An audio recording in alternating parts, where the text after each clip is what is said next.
Oi, pessoal! Hoje o Camicast tá diferente, né? A gente tá aqui com a Andrea, Oi, tudo bem? mãe da Ana Prazer estar Luísa, aqui. uma menininha de 8 anos, gente, que a cidade de Leme paralisou, né, Andrea, pra falar Com da Ana Luísa, certeza. né? Inicialmente eu não imaginei que essa campanha fosse ganhar a proporção que ganhou quando nós resolvemos começar essa vaquinha. Sim. Nós imaginávamos que ia ficar entre os amigos ou no máximo entre poucos amigos dos amigos. Sim. E ganhou essa proporção, essa mobilização que nos emocionou muito. Nossa, eu imagino. E está emocionando até porque hoje. o pessoal tá fazendo campanha, vaquinha, fazendo rifa, fazendo, nossa, de Exatamente. tudo assim pra poder ajudar, E não né? sou eu que estou encabeçando nenhuma dessas ações.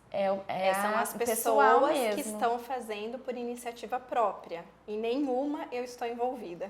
Ai, gente, olha Diretamente, né? Mas as contribuições estão vindo para Ana Luísa. Ana Luísa. Isso. Andréia, na verdade, eu queria muito que você falasse pra gente, assim, como que você descobriu, que eu acho que é muito importante a gente saber, né? Muito importante para alertar outras mães, Outras Camila. mães.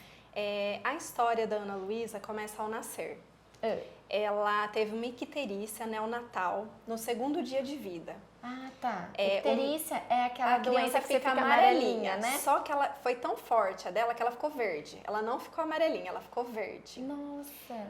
Todo bebê, a maioria dos bebês tem essa icterícia, mas o normal é que ela seja com 1 semana de vida. Quando é uma icterícia, logo ao nascer, ela tem que ter uma explicação. Então eu queria falar para todo mundo que se conhecer alguém ou se tiver um bebezinho na sua família que tem uma icterícia, que fique amarelinho logo ao nascer, procure investigar a causa dessa icterícia, porque ela tem que ter uma causa. Olha só, e assim, os meus 2 meninos, né, teve, só que aquele amarelinho, você põe no sol, toma até banho de telha que fala, né? A minha ficou no banho de luz no hospital, eu não cheguei nem a ter alta com ela do hospital. E mesmo no banho de luz, a taxa dela de bilirrubina não abaixava, só subia. A bilirrubina é o que faz o bebê ficar amarelinho, porque o organismo não consegue processar essa bilirrubina. Então, é muito importante que as mães procurem um atendimento adequado, tão logo verifiquem que o seu bebê está amarelinho, procurar um profissional médico, porque se não tratar da icterícia adequadamente, lá na frente, quando a criança estiver em período escolar de alfabetização, uma das sequelas da icterícia é a dificuldade escolar. Que eu também não sabia que isso poderia acontecer. A gente não sabe de muita coisa, né, André? Exatamente. E aí você começou a descobrir? Aí foi tratada como uma icterícia normal, tivemos alta. E com 1 ano e 11 meses, o Dr. Leite percebeu o baço e fígado dela aumentados. Como que ele percebeu? Quando ele deita, o pediatra deita o bebê na maca e apalpa a barriguinha dele. Faz aquele exame, exatamente, de toque. De toque. A barriguinha dela sempre foi maior, mas o Dr. Leite falava que isso não era motivo ainda de chamar atenção, porque os bebês, eles têm os órgãos mais aumentados para o tamanho do corpinho dele. Depois ele vai crescendo e vai adequando o tamanho. E da minha filha, com 1 ano e 11, na palpação, ele percebeu esses órgãos aumentados. E aí ele falou para mim, mãe, isso não é normal. Nós temos que descobrir a causa desse aumento. E aí começa a nossa jornada, Camila. A investigação, né? Exatamente. Nós ficamos por um ano indo em vários profissionais de diversas especialidades, tentando descobrir a causa desses órgãos aumentados. Eu ouvi de tudo o que você imagina, de vários profissionais de saúde, inclusive que a minha filha era absolutamente saudável e que era coisa da minha cabeça. Poxa vida, gente. Graças ao Dr. Leite, ele falou, mãe, você confia em mim? Eu estou falando que não é normal. E se você não descobre aqui em Leme, em Araras, eu te peço para ir para a Policlínica da Unicamp, que eu também não sabia que tinha, que a Unicamp tem uma policlínica que atende particular e por planos de saúde. E aí é como se você marcasse uma consulta comum. Você não enfrenta a fila, você não seria um paciente da Unicamp. E aí ele nos indicou uma profissional, uma hepatologista que vê a parte de fígado e que já tratava de um paciente dele e falou: lá você vai descobrir o que a sua filha tem, eu tenho certeza. Chegando lá, a hepato, nós já tínhamos o exame na mão, na verdade, mas nenhum médico tinha dado importância para isso.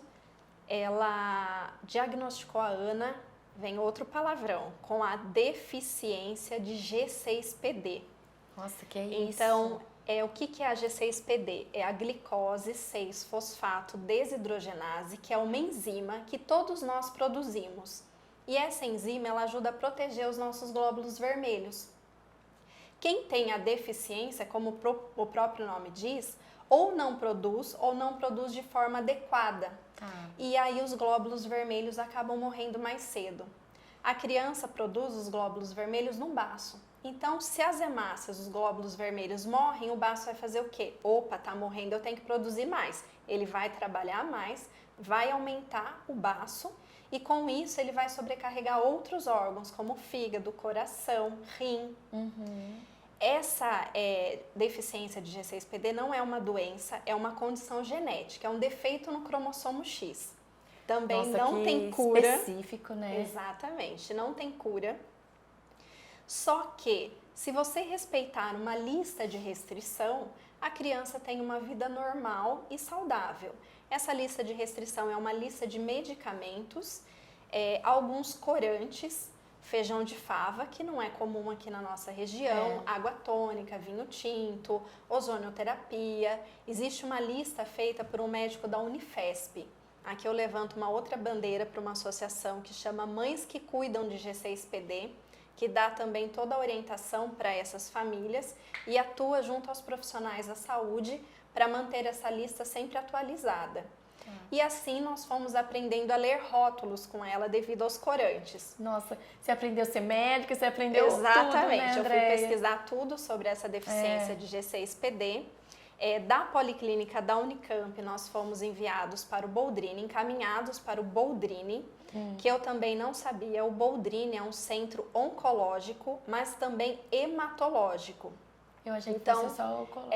ele cuida de crianças com câncer e doenças no sangue, como talassemia, anemia falciforme e etc.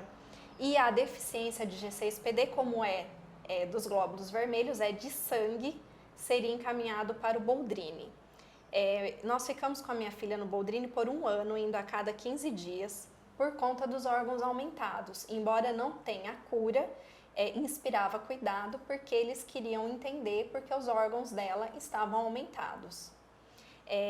Esses órgãos aumentados, se você não respeitar essa lista de restrição, o paciente que tem a deficiência de G6PD, ele pode ter um quadro de hemólise. O que seria uma hemólise? Uma anemia muito grave, que pode levar até a precisar tomar sangue, né? Receber sangue para poder processar toda essa hemólise. Em alguns casos, não precisa, na maioria dos casos, não precisa chegar a esse ponto. Mas se você também não restringir, quando essa criança chega na fase adulta, como os órgãos ficaram ali sobrecarregados, pode precisar de um transplante de órgãos na fase adulta. Isso também pode acontecer. A minha filha teve quadro de hemólise com um remédio, com um antialérgico. Nossa. Uma dose, ela ficou prostrada, ficou pálida, dor na barriga, na perna, nas costas. Ela não queria comer, perda de apetite, urina escurecida, fezes esbranquiçadas, a barriguinha aumentada. Ela ficou prostrada por 1 mês. Eu acabei com ela por 1 mês. Nossa, Andréia. E aí nós achávamos que tinha parado por aí, aprendemos a viver com a deficiência de G6PD, ensinamos para ela o que seria e quais alimentos que ela poderia ou não comer. Mas assim, a restrição... Com os 2 aninhos. Começou a investigação com 2 e fechou com 3, o diagnóstico. E ela até falava para as pessoas quando ofereciam algum alimento, tia, tem corante? Ela mesma aprendeu o que ela podia ou não podia comer. Sim. E aí veio a pandemia. Nós percebemos na pandemia o que ela estava com uma certa dificuldade escolar. E ela sempre foi uma criança muito avançada. Ela começou a falar com 8 meses, ela era muito esperta e inteligente. Percebíamos uma falta de coordenação. Ela era meio desengonçada. Tá. Mas até aí normal pra gente. E ainda mais na pandemia, né? Que querendo ou não... Exatamente. Quando as aulas presenciais voltaram, nós percebemos que ela estava abaixo das outras crianças. Mas até então a escola também nos orientava. Mãe, por causa da pandemia, tenha calma. E ela pegou justamente a fase da alfabetização. Sim. Então nós achávamos que estava ainda dentro da normalidade. Em agosto do ano passado, eu fui buscá-la na escola, ela veio conversando comigo dentro do carro e ela falou assim: mamãe, por que os outros conseguem fazer e só eu que não? As atividades escolares. Ali eu falei, opa, tá na hora de eu procurar uma ajuda. Dali nós fomos para uma psicopedagoga que nos orientou a fazer uma avaliação com uma neuropsicóloga. Tá. Nós fomos com a Lívia Caselli fazer essa avaliação que dá QI, humor, escolaridade, dá 5 quesitos.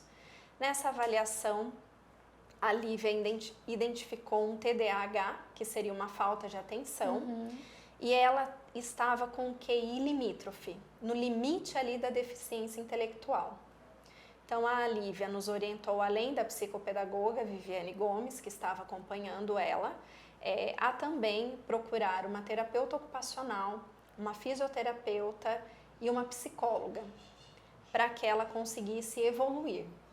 E também que nós procurássemos um neuropediatra para nos aprofundarmos na investigação dessa dificuldade escolar.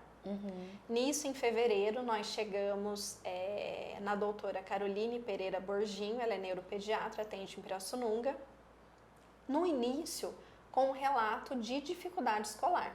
Sim, que era o que você... Isso, que nós percebíamos. A doutora Caroline nos pediu ressonância magnética, um exame de sangue e o cariótipo. O que é o cariótipo? É um teste genético já ultrapassado, que ele pega só 3% de síndrome. Só que se você não fizer o cariótipo, o plano não autoriza os demais, você tem que cumprir esses trâmites.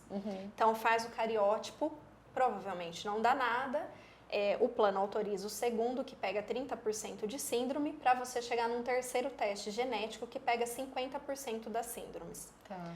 O geneticista nos explicou que 50% das crianças com distúrbio escolar ficam sem explicação. Porque, embora a medicina esteja muito avançada, ainda não foram mapeados todos os genes. Nisso, marcamos a ressonância, depois de toda a burocracia, para julho, e a ressonância teria que ser com sedação. Então, como que ela ia ficar 1 hora dentro daquela máquina barulhenta sem se mexer? Nossa. Na véspera, ela ficou doente, com gripe. E a anestesista não autorizou, Não pode. Né, porque a criança pode broncoaspirar. Remarcamos então para setembro. Em setembro conseguimos fazer a ressonância magnética e a minha filha não veio só com a G6PD, ela veio com um nevo congênito gigante na barriga, que seria uma pinta. Ah, ela tem essa... Ela tem essa pinta, que é aquela pinta escura, que nasce pelinho, e nós acompanhávamos com dermatologista anualmente. Esse ano apareceram 2 bolinhas no meio da pinta. A doutora Marina Dermato achou por bem fazer uma biópsia para eliminar qualquer chance de perigo dessa pinta. Nos encaminhou para a cirurgiã plástica a doutora Tatiana Hara, que foi um anjo nas nossas vidas. E a doutora Tatiana falou, ora, se vai ter que sedar para fazer a biópsia, vamos tirar essa pinta, porque a gente vai eliminar qualquer risco dela se tornar maligna no futuro. E assim nós fizemos também em setembro. Então, a ressonância magnética dia 5 de setembro e a retirada do nevo no dia 13 de setembro. Todo mundo com medo, porque como ela não pode alguns medicamentos, seria a primeira vez que ela ia sedar. Ai, então, toda aquela apreensão, deu tudo certo, conseguimos fazer os 2 com maior sucesso. E até então, nós também estávamos achando que ela poderia ser autista. Ou alguma síndrome parecida com autista. com autismo, pelas características que nós já estávamos percebendo nela. E nós percebemos esse ano uma regressão muito grande. Coisas que ela fazia no passado e já não conseguia mais fazer. Por exemplo, ano passado ela fazia letra cursiva, letra de mão. Sim. Esse ano, malemar, ela faz a bastão, que é a de forma. Desenho, ela fazia desenho com boquinha, olhinho, nariz, com riqueza de detalhes. Agora ela só faz rabisco. Pintura, já estava pintando certinho dentro do espaço do desenho, com várias cores, só pintando com rabisco. Quando ela tinha 4 aninhos, 3 aninhos, ela sabia até o que era um hexágono. Esse ano ela não sabe o que é um triângulo. Então ela não consegue fazer conta, não conseguiu alfabetizar. E as crianças já estão entrando com multiplicação na escola. Ela está no segundo ano. E aliado a todo esse relato de regressão, mais o resultado da ressonância magnética, que deu que os neurônios dela poderiam estar morrendo, procurei a doutora Caroline novamente com o resultado dos exames, e a doutora Caroline, tendo em vista o nosso relato, mais o resultado da ressonância, mudou totalmente a linha de raciocínio e pensou então que pudesse ser uma doença degenerativa. Porque na ressonância apareceram alguns pontos brancos e ela falou que poderia ser alguma doença de massa branca. E aí ela me falou: mãe, para algumas doenças degenerativas existem tratamentos e para outras não. Ali o meu chão, meu mundo já desabou. Fomos em frente, ela falou o seguinte: não vamos esperar mais os trâmites do plano. Eu peço que vocês paguem esse último teste genético que chama exoma, porque nós precisamos fechar o quanto antes o diagnóstico da Ana. Nesse momento nós temos que correr contra o tempo para tentar estacionar as perdas que ela está tendo.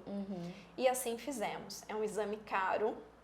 Fizemos esse exame, ele custa R$ 5.300. E o prazo do laboratório é 45 dias para soltar o resultado.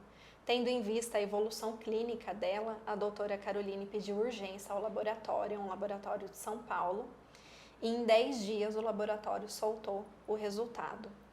Quando eu estava preenchendo todos os formulários para o laboratório, que tem que ser preenchido, é trâmite, porque o material genético, nesse teste genético, ele fica num banco de dados. Então, a qualquer momento, eu posso pedir a reanálise desse exame. E aí, a doutora Caroline já colocou ali que a suspeita diagnóstica dela seria doença de Niemann-Pick tipo C.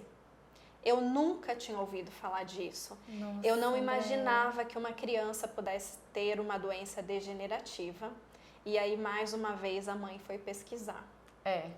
E aí, o meu mundo caiu mais uma vez, porque quando ela falou de doença degenerativa, eu não imaginei a gravidade de uma doença degenerativa. A gente escuta falar, mas às vezes não dá muita bola, não vai muito atrás. Exatamente. E ela já me falou, se confirmar esse diagnóstico, você já precisa ter um amparo jurídico, porque existe um tratamento para essa doença, mas você só vai conseguir esse tratamento através da justiça. E aí ela já foi me conduzindo nesses 10 dias com muita certeza desse diagnóstico. Que era isso mesmo. Exatamente, porque essa doença tem 2 sintomas muito característicos que levam o profissional a desconfiar da doença de Niemann-Pick tipo C. O primeiro sintoma é a paralisia do olhar vertical. O que é isso? A criança, sem movimentar a cabeça, tem que olhar para cima e para baixo, só movimentando os olhos. Se não conseguir fazer esse movimento, é um indício da doença. E a minha filha não conseguia fazer. Outro sintoma bem característico da doença chama cataplexia. O que é esse palavrão? Nossa, cada riso, nome, né? Difícil, muito. Né? É um riso ou um choro imotivado. Onde o paciente ele perde toda a sua força muscular. Então a minha filha tinha isso, ela tinha crises de riso, que ela perdia toda a força, ficava molinha e se eu não segurasse ela caía no chão. Tadinha. E nesse relaxamento muscular ela também fazia xixi. Tá. Então, por isso, fora a ataxia, que é uma falta de equilíbrio e coordenação motora, que ela também tem. Mas esse daí você já foi percebendo antes ou foi depois? Esse riso motivado nós já estávamos relatando para vários profissionais que estavam acompanhando ela. Já estava porque acontecendo. desde o começo do ano nós estávamos fazendo acompanhamento com terapeuta ocupacional, com psicóloga, com a psicopedagoga e com fisioterapeuta, além da neuropediatra. Então, para todos nós estávamos relatando esse riso imotivado, que até então todos pensavam que poderia ser emocional. E toda vez que nós perguntávamos, ela não sabia responder o porquê ela estava rindo. Então é um sintoma bem clássico da doença. Essa dificuldade escolar, como acomete a parte neurológica, ocasiona deficiência intelectual. Então ela a doutora Caroline, já diagnosticou com a deficiência intelectual. A doutora Caroline me explicou que existem alguns critérios, como socialização, como a parte escolar. Ela apontou 5 coisas que eu não vou me lembrar.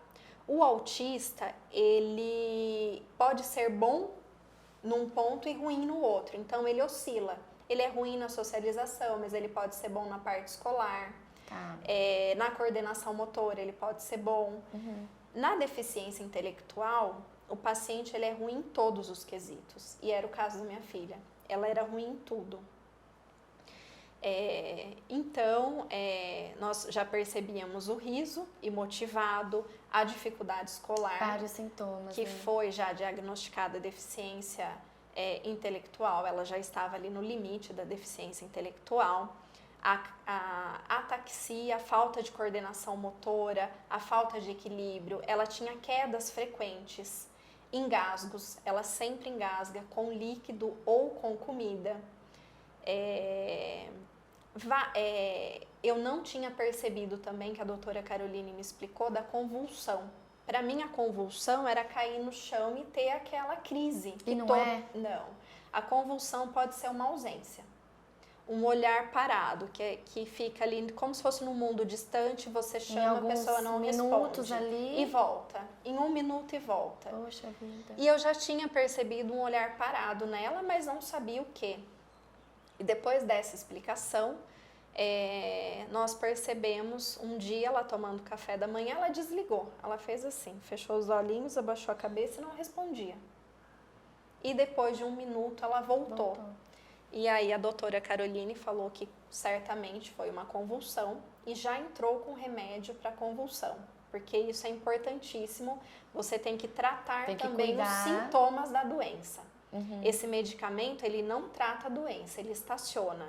É um acompanhamento multidisciplinar. Então, convulsionou, toma remédio para convulsão. Teve transtorno psiquiátrico, toma remédio psiquiátrico. E a minha filha também, de um tempo para cá, começou com irritabilidade. Uma irritabilidade muito grande que ela nunca teve. Com você, assim? Comigo, com o pai. Ela tem uns surtos, ela não quer mais tomar banho, ela não quer lavar cabelo, ela briga. E aí eu também percebi que ela era muito repetitiva. Mas até então eu achei que pudesse ser um hiperfoco que todo autista tem. Então ela fica sempre falando a mesma coisa. Ela chegava para mim e falava assim: mamãe, quantas patas tem o cavalo do Odin, que ela gosta do Thor? 8 patas, filha. Acertou.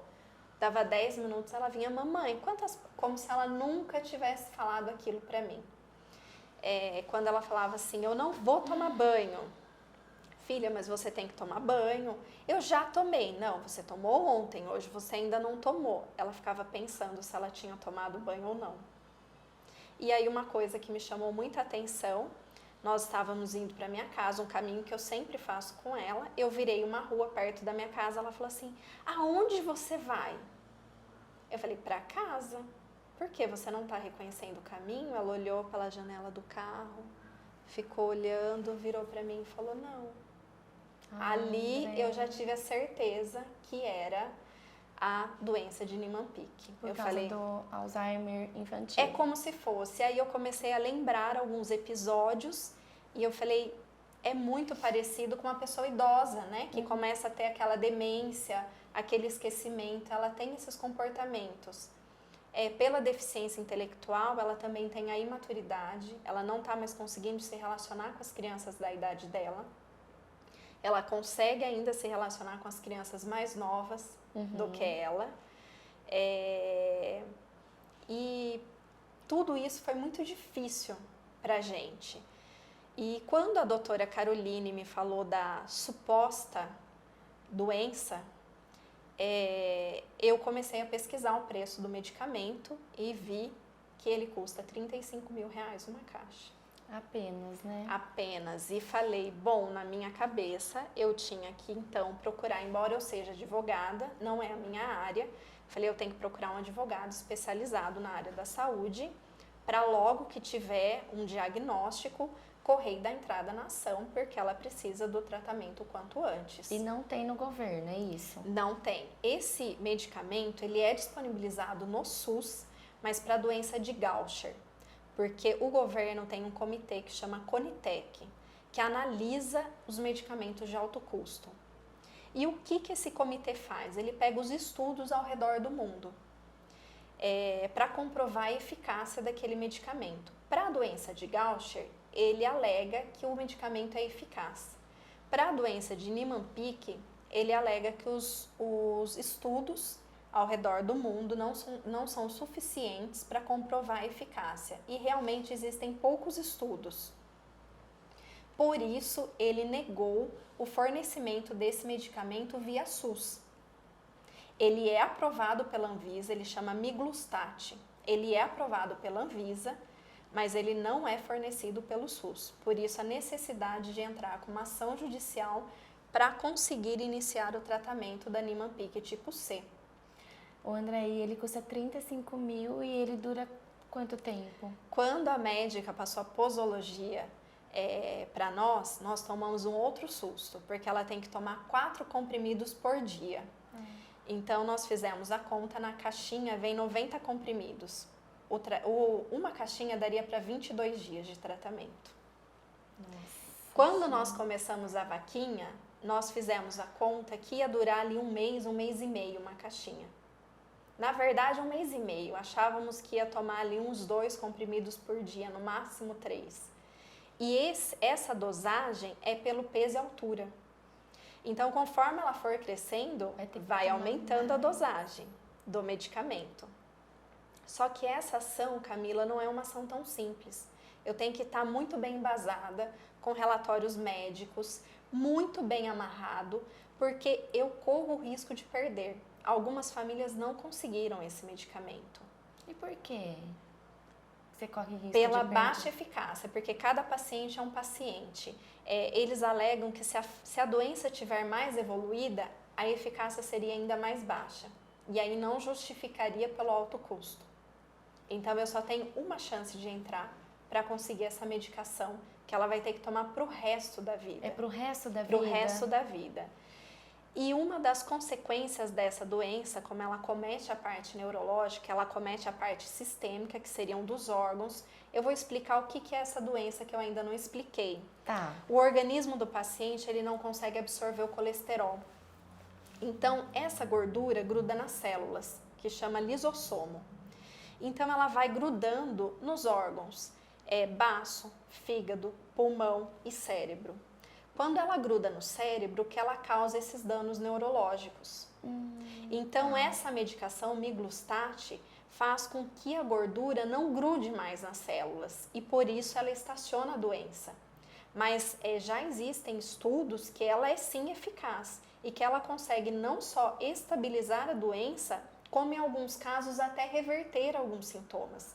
E essa medicação é a única medicação existente no Brasil, aprovada pela Anvisa, que já passou dessa fase de estudo, disponível para os pacientes. É a única esperança para os pacientes de Niemann-Pick tipo C.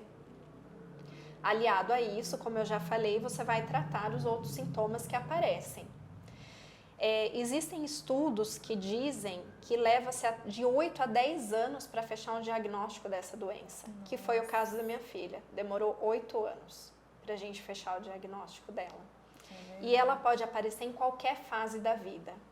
E quanto mais cedo ela aparece, mais grave é a doença. Ah, é mais grave. Mais grave é a doença. Então, quanto mais tarde ela aparece, alguns exemplos de diagnóstico errado, como ela causa distúrbios psiquiátricos, às vezes o adulto ele vai procurar um psiquiatra e ele é diagnosticado com esquizofrenia. E aí não se investiga mais. E o único exame que comprova essa doença é esse teste genético chamado exoma. Não existe outro exame que pega essa doença. Por isso, a luta para conseguir esse medicamento, que eu tenho que estar embasada. A médica, nessa fase de investigação, me passou o contato de uma associação que chama Niemann-Pick Batem Brasil.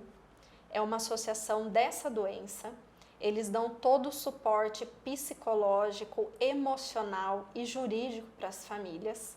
Eu tenho recebido toda a orientação da doutora Karina, tem falado comigo todos os dias, acalmado meu coração, me indicado profissionais, porque a filha dela também foi diagnosticada com essa doença. Tá. Ela foi diagnosticada aos 2 aninhos e hoje ela tem 5. Já faz 3 anos que a Karina está nessa jornada. E que ela toma esse remédio. E que ela toma esse remédio. Existe também um outro remédio que os pacientes tomam junto com o miglustat, mas ele ainda faz parte de um estudo. Então, para eu conseguir ter acesso a esse outro medicamento para minha filha, eu tenho que conseguir um centro de doença rara que faça essa pesquisa, esse estudo e inclua minha filha nesse estudo. Aí vem uma outra batalha. A outra jornada, né? Tentamos em Porto Alegre, que é onde a filha da Karina faz, já esse uso do outro medicamento, ela faz parte do estudo, mas não tem vaga. E a doutora Karina me falou que na 9 de julho, em São Paulo, eles iriam começar um outro estudo. Eu já fiz o cadastro da minha filha e agora estamos rezando para que ela seja selecionada para participar desse estudo e receber essa outra medicação que faria mais efeito contra essa doença, aliado às 2 medicações. Só que eu só consigo essa outra medicação se eu entrar nesse estudo. No estudo. Então, gente, rezem por nós. Façam orações para que a minha filha seja selecionada. E o Andrei, como que ela tá assim hoje? Ela não tem muita percepção do que está acontecendo. Eu até chamei a Ana Luísa para conversar, orientada pela psicóloga, para falar que ela precisava de um medicamento, de um remedinho, só que custava muito caro. E o papai e a mamãe não tinham condições de comprar esse remedinho para ela. E por isso, muitas pessoas estavam ajudando para que nós conseguíssemos comprar esse medicamento. Mas ela não tem... Não, eu acho que ela não está tendo ainda essa percepção. Ela começou a tomar o remédio para convulsão no dia 6 de outubro. Então, eu acho que ela ainda está mais devagar, mais lenta. Esse remédio, ele causa sonolência. Então, acho que talvez por isso, mas me falaram que depois de um tempo o organismo se acostuma e ela volta a reagir. Então, ela está mais molinha do que o normal. Mas ela anda, ela fala, ela brinca. Entendi. Só que se eu não começar o tratamento, essa doença evolui, tal qual como o Alzheimer. E ela pode se esquecer como anda, pode se esquecer como fala, pode se esquecer como come. E essa doença, não tem muitos estudos ao redor do mundo, mas essa doença, ela diminui a expectativa de vida do paciente. Então, aí, mais uma luta que nós temos que tratá-la, não só com miglustat, tentar incluir a Ana em um estudo e fazer terapias multidisciplinares. Terapeuta ocupacional, fisioterapeuta, fonoaudiólogo, psicólogo, psiquiatra. Por que fonoaudiólogo? Nós passamos por consulta com um geneticista e ele nos explicou que a maior causa de óbito dos pacientes de Niemann-Pick tipo C é o engasgo. Então, como eles têm engasgo frequente por causa da parte de deglutição que vai ficando prejudicada pela doença, essa terapia com fono seria fundamental. E ela engasga todo dia. Ela engasga muito. Com líquidos e alimentos. E nesses engasgos pode acontecer a broncoaspiração. E aí você pode causar pneumonia recorrente. E isso levaria a óbito. Nossa. O avanço neurológico também leva a óbito os pacientes da Niemann-Pick tipo C. Mas a Karina da associação já me relatou de vários pacientes. Ela falou que inclusive a filha dela foi desenganada por muitos profissionais da saúde até ela encontrar as pessoas certas e fazer o tratamento adequado. E a filha dela tá linda, maravilhosa. Com 5 aninhos, você falou, Com 5 aninhos, é uma fofura a filha dela. E ela batalha não só pela filha, como para os outros pacientes também. Essa associação é muito atuante junto ao Congresso Nacional. Eles estão indo nos próximos dias levar relatórios comprovando a eficácia do miglustat para que o Conitec reavalie a inclusão desse medicamento junto ao SUS. Esse parecer, esse relatório do Conitec é de 2019. Precisa de um estudo mais então, novo, precisa né? que o Conitec reavalie esse medicamento para que outras famílias não passem pelo que nós estamos passando. Sim. E consiga esse fornecimento do medicamento de forma ininterrupta, sem todos esses trâmites judiciais que é extremamente desgastante para a família, porque é um boom de informações. Você descobre uma doença rara, degenerativa e grave. Você não sabe para onde correr, o único medicamento para o seu filho, você tem que procurar um advogado especializado para entrar com essa ação e que nem é garantido que você vai ganhar esse medicamento. Nossa, como, A né? cabeça fica a mil. Então, para que as famílias não passem por mais esse desgaste emocional.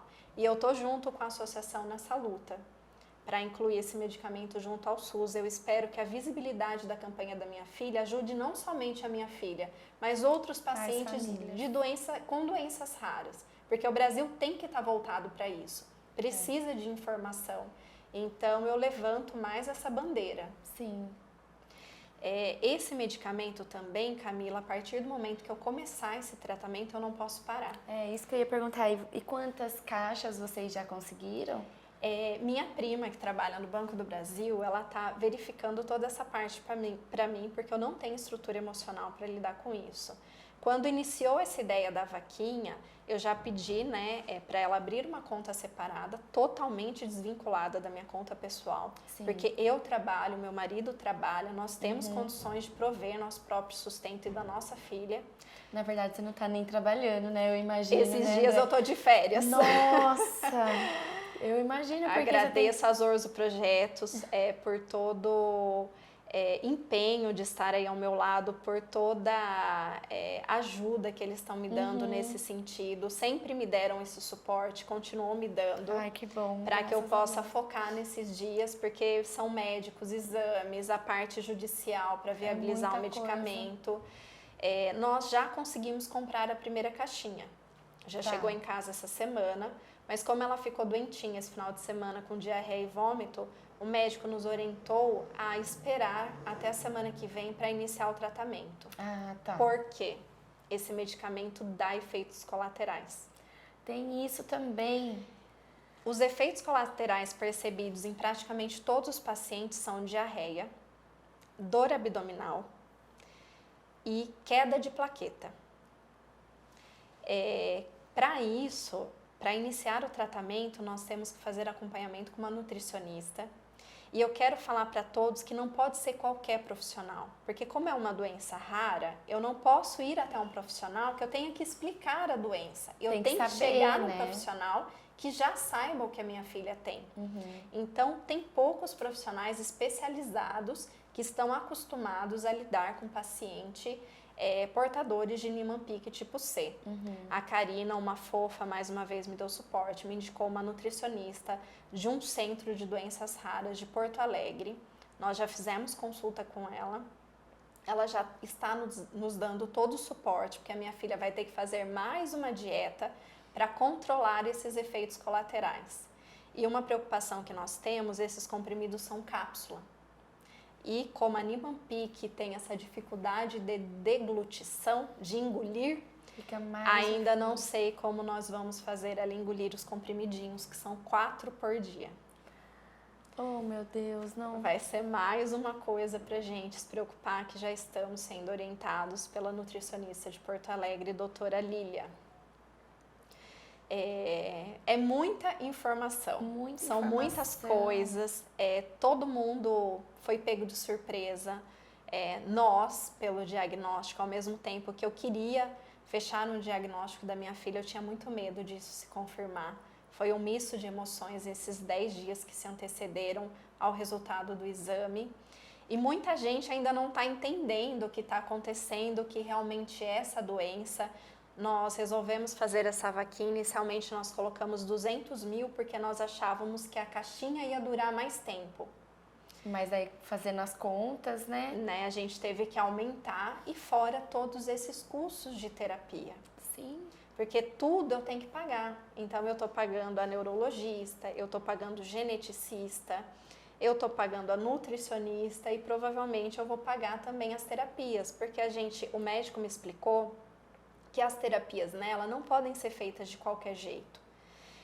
Então eu tenho que ter as terapias com profissionais qualificados que entendem da doença em horas adequadas. Então não é lá 40 minutos de sessão por semana que vai resolver o problema da minha filha. Então vão ser várias terapias com várias horas de sessões para a gente conseguir reverter um pouco esse quadro neurológico dela. Ainda estamos buscando todos esses profissionais para dar esse apoio. A Karina da associação está me auxiliando quanto a isso, para que ela tenha o tratamento adequado. E a gente não sabe ainda o que vem pela frente. É isso que... Mesmo que eu consiga esse medicamento judicialmente, várias pessoas que fazem uso de medicamento de alto custo sabem disso. Às vezes falha. Você vai retirar o medicamento e o medicamento não chegou. E como eu não posso interromper o tratamento para minha filha, eu tenho que ter reserva para, se acontecer isso, correr e comprar uma caixinha do medicamento. Então, são tantas questões para a gente pensar e resolver. Coisa, né? E agora eu já falei tanto, Camila, não sei se ficou alguma dúvida, se você quer me perguntar alguma coisa. Eu acho que você esclareceu tudo, assim, eu acho que tava muita gente, assim, querendo realmente saber. Como, né, como que começou tudo isso também, fiquem atentos. Quando o seu filho tiver uma dificuldade escolar, investiguem. Às vezes fica, o meu filho é preguiçoso, o meu filho não é. Gente, alguma coisa tem, alguma coisa tem. Não desistam dos seus filhos. Investiguem, procurem os profissionais corretos. Qual é o primeiro profissional que vocês têm que procurar quando verificar uma dificuldade escolar? Psicopedagoga. Esse é o primeiro profissional que vocês têm que procurar. Sim. Esse profissional, ele vai fazer uma avaliação no seu filho e realmente ele vai verificar se tem alguma coisa ou não e a necessidade de um encaminhamento para outros profissionais. Eu também não sabia que o primeiro profissional que eu tinha que procurar era uma psicopedagoga, né? E caso eles vão aconselhar a fazer, de repente, uma avaliação neuropsicológica, depois encaminhar para um neuropediatra. Então, fiquem atentos. Quando o filho tiver uma dificuldade escolar, por favor, não desistam dos seus filhos, porque... Achei que fosse o meu. É muito desgastante também para a criança, porque a criança tem a percepção de que os amiguinhos estão conseguindo fazer as tarefas e a criança não está conseguindo. Então, a autoestima da criança vai no pé. Vai lá embaixo. Emocionalmente, não é justo com as crianças. Sim. Então, ajudem os seus filhos. E os professores também, né, André? Exatamente. Só que às vezes eu as crianças não falam, né? Não. Tipo, meu amiguinho sabe, eu não consigo. Exatamente. As professoras ficarem muito em cima também, né? E eu faço um apelo para as escolas particulares. Eu falo que a inclusão, Camila, é muito bonita no papel, mas na prática ela não acontece. Infelizmente, as escolas não estão preparadas para isso. Eu, por experiência própria, vou falar de mim. As escolas públicas aqui do nosso município, da prefeitura, as profissionais da educação estão melhores preparadas para identificar esses problemas e conseguem alertar as mães mais cedo. As escolas particulares, não digo nem que não estão preparadas, que as profissionais da educação não estão preparadas, mas eu acredito que elas têm mais medo, talvez, de chegar num pai ou numa mãe e relatar uma dificuldade escolar, porque talvez esse pai e essa mãe não aceite essa dificuldade. Sim. Então, essas crianças das escolas particulares, elas são encaminhadas mais tardiamente para um acompanhamento.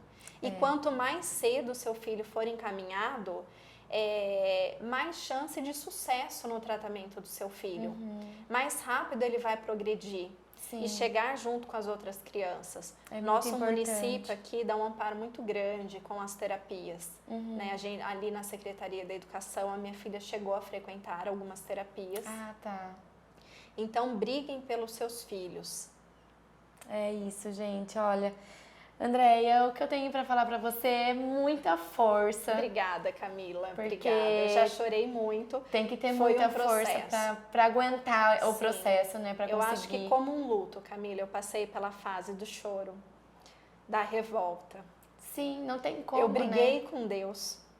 E Deus é tão maravilhoso que olha o que Ele está me provando. Com todos esses amigos, eu não imaginava que nós tínhamos tantos amigos queridos, tantas pessoas dispostas a ajudar. Sim. Né? Então, assim, foi um tapa na minha cara que Deus falou, ei, eu tô aqui, eu não te esqueci. Então, ao mesmo tempo que veio essa aprovação, veio também uma onda de carinho, de orações, de apoio. Eu não estou vencendo receber tantas mensagens de carinho, eu quero aproveitar essa oportunidade para agradecer todo mundo. Eu acho que nada do que eu falar aqui, Camila, vai ser suficiente para expressar o tamanho da minha gratidão. Nunca passou pela minha cabeça, pela nossa cabeça, que nós pudéssemos comprar uma caixinha desse medicamento. Muito menos ter uma tranquilidade de iniciar esse tratamento até conseguirmos pelas vias judiciais. Isso tudo foi muito emocionante para nós. E eu queria... A cidade inteira se mobilizou, né? Inteira. Eu quero agradecer ao Cristiano Antunes. São tantas pessoas que não dá para falar o nome de todo mundo. Agradecer a todos os profissionais que estão acompanhando a minha filha, Lu Rocha, psicóloga, Viviane Gomes, psicopedagoga, Lívia Caselli, neuropsicóloga, a terapeuta ocupacional Giovana Celotti. São tantos profissionais que fizeram parte desse caminho extremamente desgastante. E profissionais importantes, né, importantes, que tivemos do nosso lado, a doutora Caroline, que é neuropediatra. Estamos passando com um geneticista em Ribeirão, o Dr. Arthur. Tivemos uma consulta de 2h30 com ele, um médico super-humano. A doutora Tatiana Rara, a doutora Marina Maciel. Muitas pessoas importantes. Me desculpe se eu esqueci de agradecer alguém. Imagina, tenho certeza que tá todo mundo aqui mandando boas vibrações para vocês, que vai dar tudo certo. Obrigada. Né? E, gente, se você não fez sua doação, faça sua doação, porque assim, às vezes a pessoa pensa assim, eu não tenho muito, mas o pouquinho que a pessoa ajuda, né, Andréia? Quem tá doando 2, 3, 5 reais pra gente tem igualmente o mesmo valor de quem tá conseguindo nos ajudar com mais. Tem gente que tá nos ajudando só em compartilhar essa campanha. Outros estão nos ajudando com oração.